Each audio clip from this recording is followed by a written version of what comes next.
नमस्कार विद्यार्थियों, एक बार पुनः आप सभी का हार्दिक स्वागत। हम बात कर रहे थे वैदिक साहित्य की और वैदिक साहित्य में ऋग संहिता या ऋग्वेद संहिता पर हमारी चर्चा चल रही थी।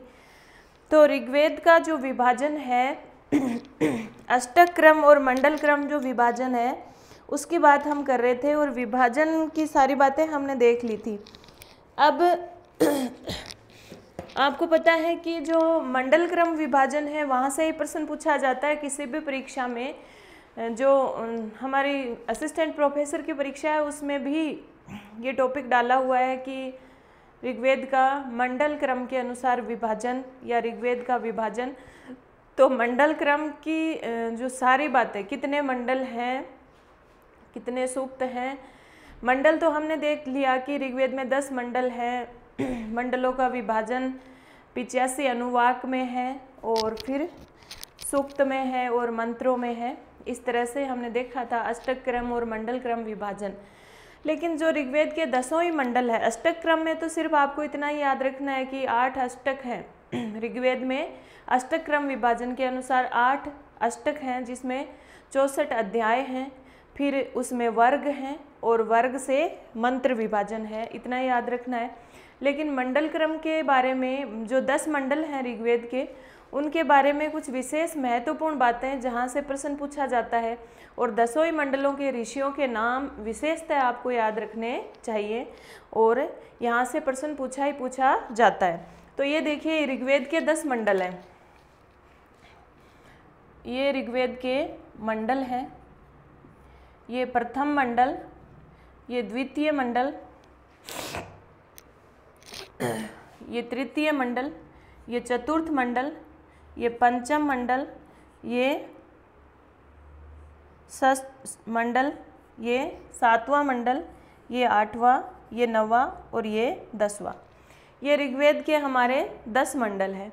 अब सबसे पहले इन 10 ही मंडल के ऋषियों के नाम, कौन से मंडल का कौन सा ऋषि माने जाते हैं, ये बात हमें अवश्य पता होनी चाहिए।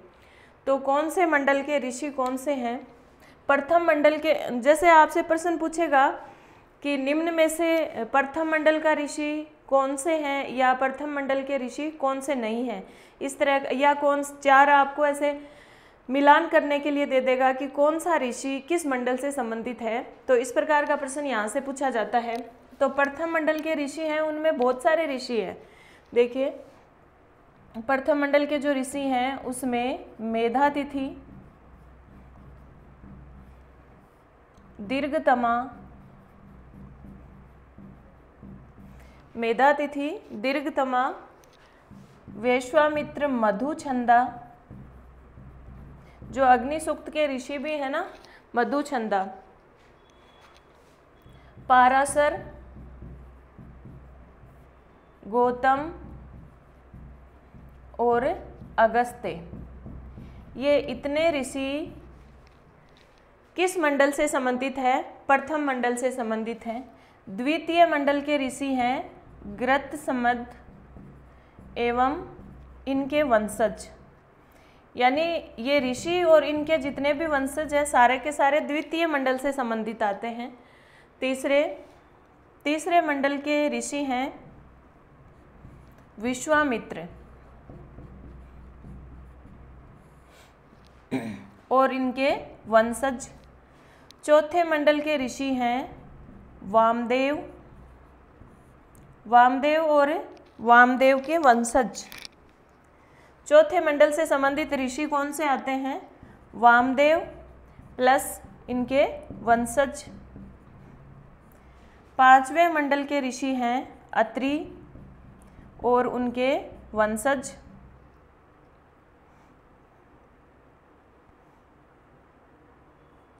6ठे मंडल के ऋषि हैं भारद्वाज और वंशज। 7वें मंडल के ऋषि हैं वशिष्ठ और उनके वंशज। 8वें मंडल के ऋषि हैं कण्व, भृगु और अंगिरस। इनका संबंध किससे है? 8वें मंडल से है। 9वें मंडल में कोई विशेष ऋषि का नाम नहीं दिया हुआ, यानी कुछ ऋषिगण हैं इसमें।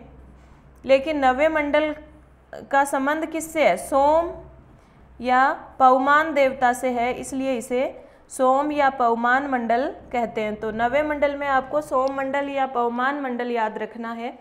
और 10वें मंडल के ऋषि हैं, इसमें बहुत सारे हैं। इंद्र, इंद्रायणी, सची, कामायनी, त्रित, विमद और श्रद्धा। ये सभी 10वें मंडल से संबंधित है।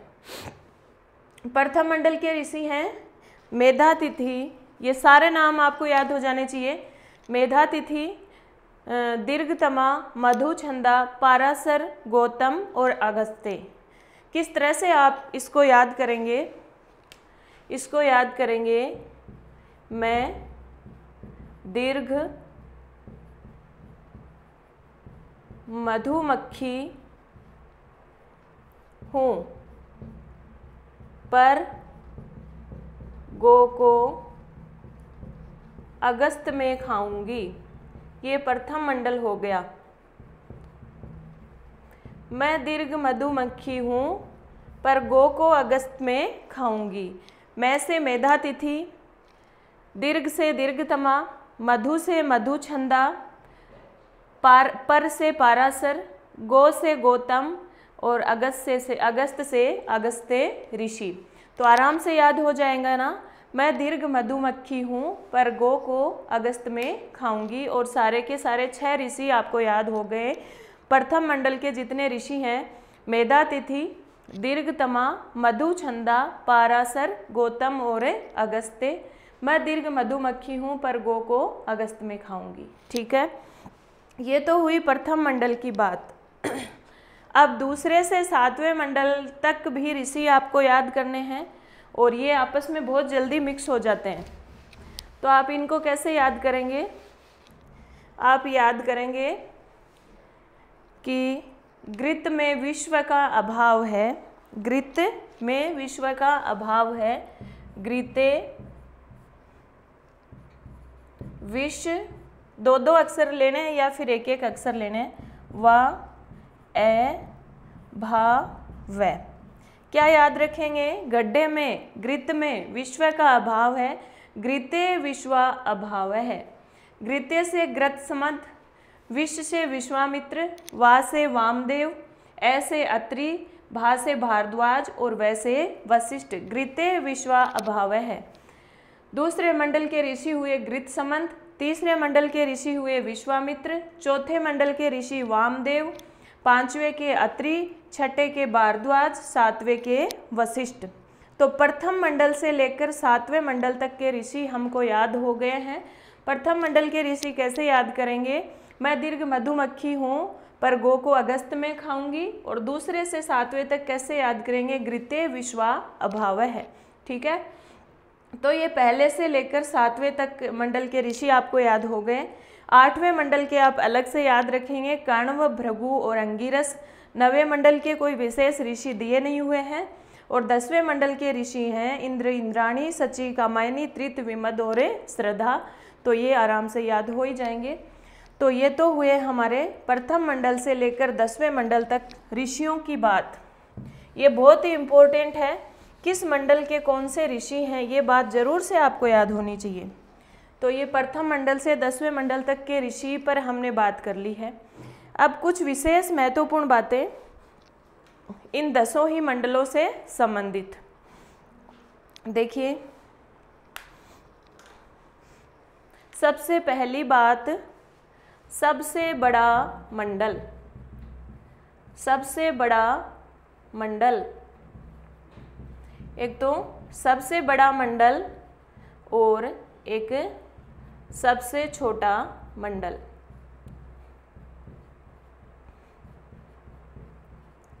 देखो, मंडल किस में विभाजन है? मंडल अनुवाक में विभाजन है, लेकिन हमें डायरेक्ट ये देखना है कि किस मंडल में कितने सूक्त हैं और उन सूक्तों में कितने मंत्र हैं। जो प्रथम मंडल है ना, उसमें 191 सूक्त हैं। कितने सूक्त हैं? 191 सूक्त हैं। और ये जो सूक्त हैं वो कितने मंत्रों में विभाजित है? आगे 2006 मंत्रों में।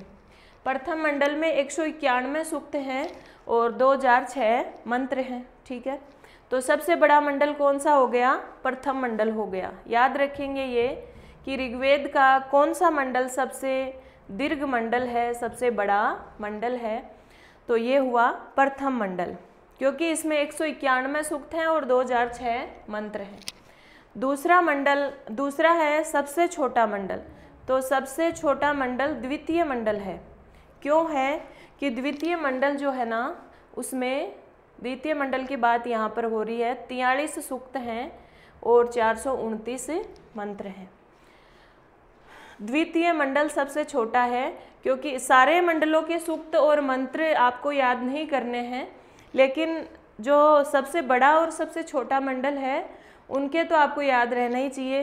तो दूसरे मंडल में कितने सूक्त हैं? 43 और मंत्र 43 सूक्त और 429 मंत्र हैं। ये सबसे छोटा मंडल है। अगली बात यह है कि किस मंडल में सूक्तों की संख्या समान है? तो प्रथम मंडल और जो 10वां मंडल है उसमें सूक्तों की संख्या समान है। 10वें मंडल में भी 191 सूक्त हैं और 1754 मंत्र हैं। समान सूक्त किस मंडल में है? तो समान सूक्तों की संख्या समान है वो प्रथम और दशम में है। लेकिन देखिए, मंत्रों की संख्या 10वें मंडल में 1754 है और प्रथम मंडल में 2006 है। इसका मतलब बड़ा मंडल कौन सा हुआ? प्रथम मंडल ही हुआ, लेकिन सूक्तों की संख्या इसमें समान है। एक प्रश्न आपसे ये पूछेगा कि हमारे जो बाल खिलने सूक्त या खिल सूक्त हैं वो किस मंडल में है? खिल सूक्त, जो वास्कल शाखा वाले थे ना, खिल सूक्त या बाला खिलने सूक्त किस मंडल में पाए जाते हैं? तो वो है 8वां मंडल, अष्टम मंडल। एक प्रश्न यहाँ से बनता है। फिर एक प्रश्न ये बनता है कि सोम देवता से संबंधित या पवमान मंडल किस मंडल को कहते हैं? तो सोम या पवमान मंडल किसको कहेंगे? ये आपको पता ही है, नवम मंडल को कहेंगे। नौवां मंडल सोम या पवमान के नाम से विख्यात है। तो ये सोम या पवमान मंडल की बात हुई। फिर एक प्रश्न ये पूछेगा कि अर्वाचीन मंडल यानी सर्वाधिक नवीन सूक्त किस मंडल में है, या बाद में जोड़े गए सूक्त किस मंडल में है? नवीन मंडल किसको कहा जाता है? तो प्रथम और दशम दोनों ही अर्वाचीन मंडल में माने जाते हैं, लेकिन सर्वाधिक अर्वाचीन मंडल जो है वो दशम मंडल। प्रथम और दशम दोनों ऑप्शन में हो तो आपको दशम मंडल करना है, और दोनों ऑप्शन में हो कि प्रथम और दशम दोनों ही अर्वाचीन में हैं तो फिर दोनों ही होंगे। तो अर्वाचीन मंडल कौन से माने जाते हैं? प्रथम मंडल और दशम मंडल। ठीक है, अब देखो मंडल शब्द का अर्थ क्या होता है? मंडल माने क्या होता है? परिवार या वंश। तो आप देखेंगे कि दूसरे से लेकर 7वें तक वंशज ऐसा आया है, यानी इन ऋषियों के साथ इनके वंशज भी जुड़े हुए हैं, यानी इनके मंत्र दृष्टा जो ऋषि हैं और उनके वंशज हैं वो सारे के सारे इन मंडलों को देखने वाले हैं। तो वंश या पारिवारिक मंडल, कौन से मंडल ऐसे हैं जिनको वंश या पारिवारिक मंडल कहा जाता है? तो वो हैं दूसरे से 7वें मंडल तक। दूसरे से 7वें मंडल तक सभी मंडल क्या कहलाते हैं? पारिवारिक मंडल या वंश मंडल कहे जाते हैं। अब देखिए कौन सी बात बाकी रह जाती है। हाँ, एक बात है कि प्रथम मंडल से 8वां मंडल तथा दशम मंडल इनके ऋत्विक है होता, लेकिन जो नवम मंडल है, अकेले नवम मंडल के जो ऋत्विक हैं वो हैं उद्गाता। पूछा जाए ऋग्वेद के सभी मंडलों के ऋत्विक कौन है तो होता है, लेकिन अकेला जो नवम मंडल है उसके जो ऋत्विक हैं वो उद्गाता रहेंगे। तो ये ऋग्वेद के 10वें मंडलों से महत्वपूर्ण बातों पर चर्चा हमने कर ली है। एक बार पुनः देखिए क्या क्या चीज़ें आपको स्मरण रखनी है। एक तो प्रथम मंडल से लेकर 10वें मंडल तक के ऋषियों के नाम आपको, मंत्र दृष्टा ऋषियों के नाम आपको पता होने चाहिए। दूसरी बात, सबसे बड़ा जो मंडल है वो कौन सा है? प्रथम मंडल है। सबसे छोटा मंडल कौन सा है? द्वितीय मंडल है।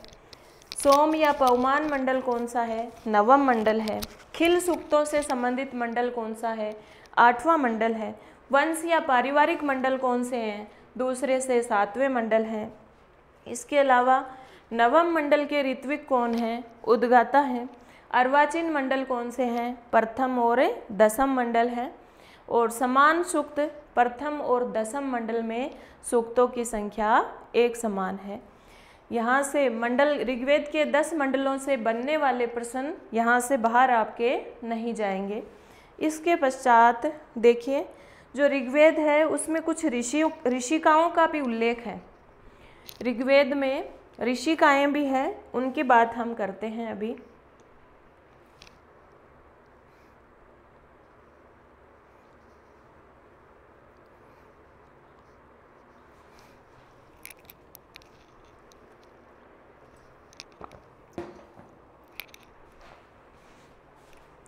जो सभी वेदों पर भाष्य लिखने वाले हैं ना, जो आचार्य सायण, उन्होंने ऋग्वेद को 10 मंडली कहा है।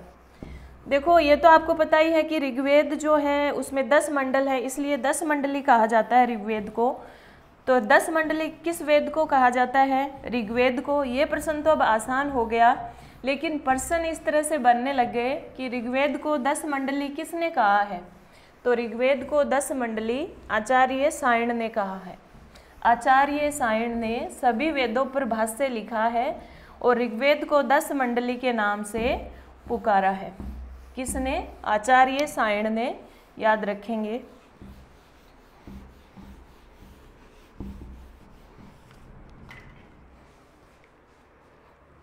आचार्य सायण ने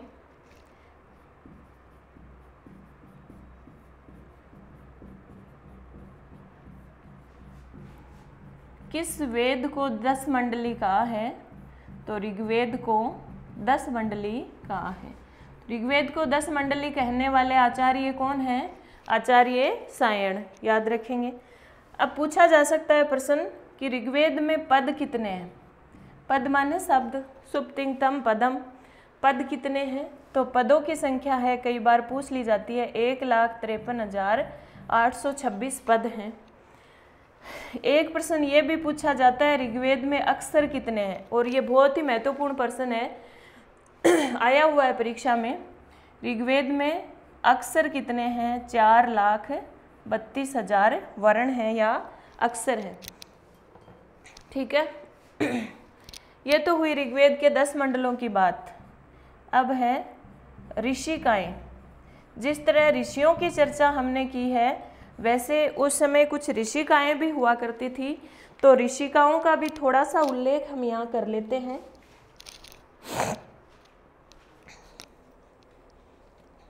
ऋग्वेद में कितनी ऋषिकाओं का उल्लेख है? ऋग्वेद में कितनी ऋषिकाओं का उल्लेख है?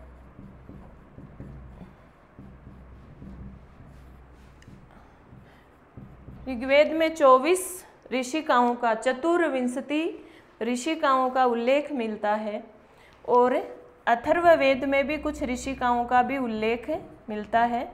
तो अथर्ववेद में 5 ऋषिकाओं का उल्लेख मिलता है। इतनी बात याद रखनी है ऋषिकाओं के विषय में कि ऋग्वेद में जो उल्लेख मिला है ऋषिकाओं का, ऋषियों के अलावा कुछ ऋषिकाएँ भी मंत्र दृष्टा ऋषिकाएँ थी, तो 24 ऋषिकाओं की चर्चा ऋग्वेद में प्राप्त होती है, और 5 ऋषिकाओं की चर्चा कहाँ प्राप्त होती है? अथर्ववेद में प्राप्त होती है। ठीक है, इसके पश्चात जो छंद है, ऋग्वेद के जो सूक्त हैं उनमें छंदों का उल्लेख भी है, छंदों का प्रयोग हुआ है। तो ऋग्वेद में कुल कितने छंदों का प्रयोग हुआ है? 20 छंदों का प्रयोग हुआ है। ऋग्वेद में कितने छंदों का प्रयोग हुआ है? याद रखेंगे 20 छंदों का प्रमुखतः है, यानी अधिकतर रूप से 7 छंदों का प्रयोग हुआ है। और वो 7 छंद कौन से हैं? वो 7 छंद हैं त्रिष्टुप, इसी क्रम से इनका प्रयोग हुआ है। त्रिष्टुप, गायत्री, जगती, उष्णिक, अनुष्टुप, उष्णिक, अनुष्टुप और बृहति और पंक्ति। ये हमारे ऋग्वेद के 7 छंद हैं जिनका प्रयोग प्रमुखतः हुआ है। त्रिष्टुप, गायत्री, जगती, उष्णिक, अनुष्टुप, बृहति और पंक्ति।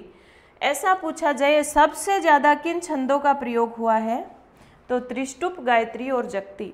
इसी क्रम से सबसे ज़्यादा त्रिष्टुप का, फिर गायत्री का और फिर जगती का। तो त्रिष्टुप, गायत्री और जगती, इन तीनों का प्रयोग ऋग्वेद में सबसे ज़्यादा हुआ है। याद रखेंगे, छंदों के मामले में 3 गायें जगी। छंदों के मामले में कितनी गायें जगी? 3 गायें जगी। त्रिष्टुप, गायत्री और जगती, इनका प्रयोग सबसे ज़्यादा अधिकतम रूप से हुआ है। तो ये ऋग्वेद के 10 मंडलों के ऋषि, महत्वपूर्ण बातें और ऋग्वेद में छंद की चर्चा हमने करी। अब एक बात और प्रश्न पूछा जाता है आपसे कि ऋग्वेद के जो कुछ सूक्त हैं, वैसे एक देवता से संबंधित जो मंत्रों का जो संकलन है वो सूक्त कहलाता है, आपको पता ही है ऋग्वेद में। तो हमारे जैसे इंद्र देवता से संबंधित 250 सूक्तों का प्रयोग हुआ है ऋग्वेद में, लेकिन कुछ सूक्त जो हमारे पाठ्यक्रम में लगाए गए हैं तो वो सूक्त ही हमारे व्याख्याता परीक्षा हो, चाहे कॉलेज असिस्टेंट प्रोफेसर परीक्षा हो, चाहे नेट परीक्षा हो, चाहे सेट परीक्षा हो या अन्य कोई परीक्षा हो, वो सूक्त ही उसमें लगाए गए हैं। तो उन सूक्तों के बारे में हमें पता होने चाहिए। हमारे पाठ्यक्रम में जो सूक्त हैं, कम से कम उनके विषय में हमें पता होना चाहिए कि यह सूक्त किस मंडल का कितने नंबर का सूक्त है, क्योंकि उनके आगे लिखा हुआ होता है, पाठ्यक्रम में भी लिखा हुआ होता है, फिर भी याद नहीं रहता आपको कि अग्नि सूक्त किस मंडल का कौन सा सूक्त है, इंद्र सूक्त किस मंडल का कौन सा सूक्त है, जो हमारे पाठ्यक्रम में लगा हुआ। वैसे तो बहुत से सूक्त है इंद्र से संबंधित, लेकिन जो हमारे पाठ्यक्रम में सूक्त लगा हुआ है वो किस मंडल का कौन सा सूक्त है, एक तो हमें ये बात पता होनी चाहिए। दूसरी बात हमें ये पता होनी चाहिए कि ये जो सूक्त है, इस सूक्त के ऋषि कौन है, मंत्र दृष्टा ऋषि कौन है, इस सूक्त के देवता कौन है, इस सूक्त में छंद कौन सा है, और इस सूक्त में जो हमारे पाठ्यक्रम में लगाया हुआ है इस सूक्त में मंत्रों की संख्या कितनी है। ये बातें हमें विशेष रूप से पता होनी चाहिए। जो सामान्य रूप से जो सूक्त हमारे नेट परीक्षा में और लगभग जो असिस्टेंट प्रोफेसर परीक्षा में जो सूक्त लगाए हुए हैं उनको हम देख रहे हैं, जहाँ से लगभग प्रश्न पूछे जाते हैं। देखिए कौन कौन से सूक्त महत्वपूर्ण हैं ऋग्वेद के। जैसे सबसे पहले तो है अग्नि सूक्त, जो सबसे इम्पोर्टेंट है। पहला सूक्त कौन सा है? अग्नि सूक्त है। आपको पता है कि ऋग्वेद के प्रथम मंडल का प्रथम सूक्त अग्नि सूक्त है। ऋग्वेद के प्रथम मंडल का प्रथम सूक्त अग्नि सूक्त है और ऋग्वेद का जो अंतिम सूक्त है वो संज्ञान सूक्त है। ऋग्वेद का प्रथम सूक्त कौन सा है? अग्नि सूक्त, और अंतिम सूक्त है वो संज्ञान सूक्त है। अंतिम सूक्त संज्ञान सूक्त है। तो एक तो अग्नि सूक्त के बारे में प्रश्न पूछा जाता है, एक पूछा जाता है इंद्र सूक्त, एक पूछा जाता है पुरुष सूक्त, एक पूछा जाता है हिरण्यगर्भ सूक्त, एक पूछा जाता है वाक सूक्त। ऋग्वेद के सूक्तों की बात कर रहे हैं यहाँ हम सिर्फ।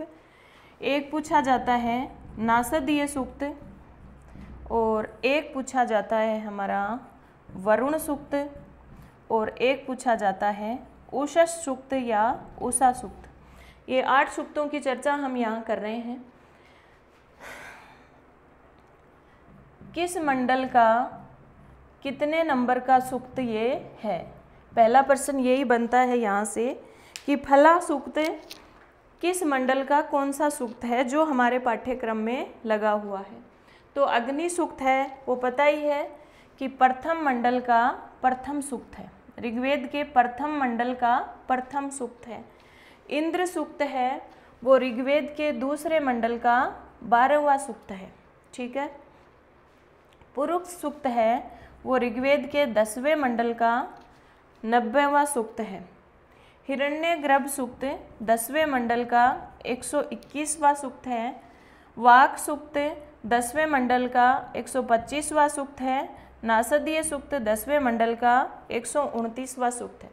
देखो, पुरुष, हिरण्यगर्भ, वाक और नासदीय चारों ही 10वें मंडल से लिए गए सूक्त हैं। और इनको याद कैसे रखेंगे? पुरुष सूक्त तो 10वें मंडल का 90वां सूक्त है, तो ये अलग से आपको याद रखना है। हिरण्यगर्भ, वाक और नासदीय को क्रम से लिखो तीनों को, और फिर 10वें मंडल का 121वां सूक्त कौन सा है? हिरण्यगर्भ है।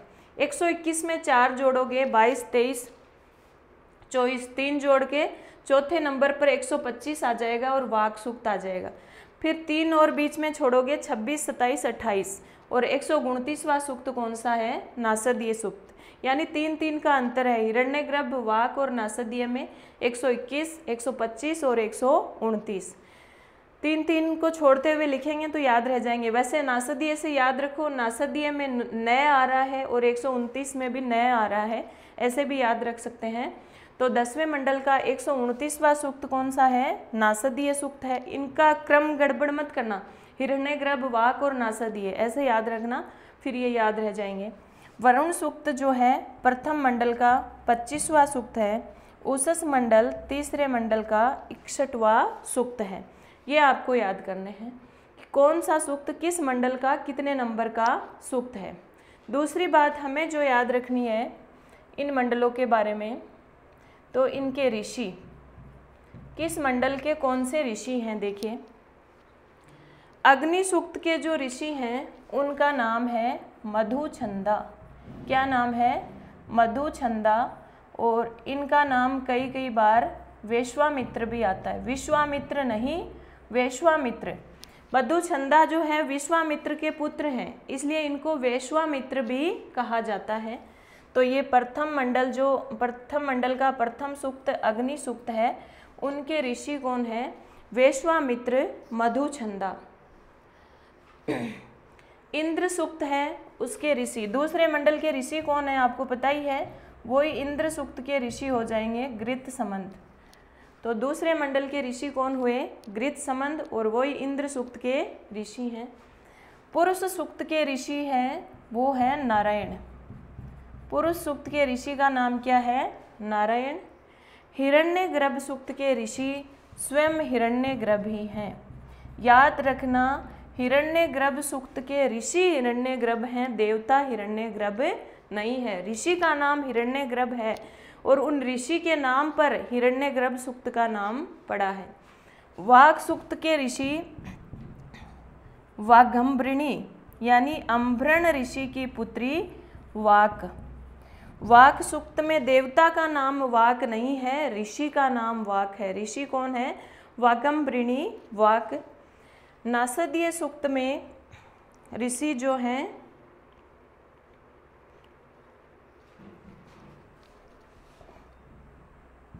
वो हैं परमेष्टि प्रजापति।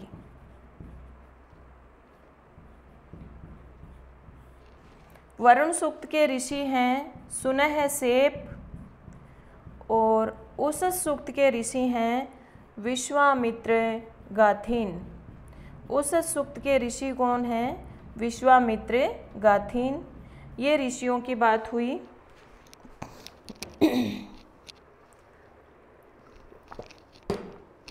अब देखिए, इन सभी सूक्तों के देवता,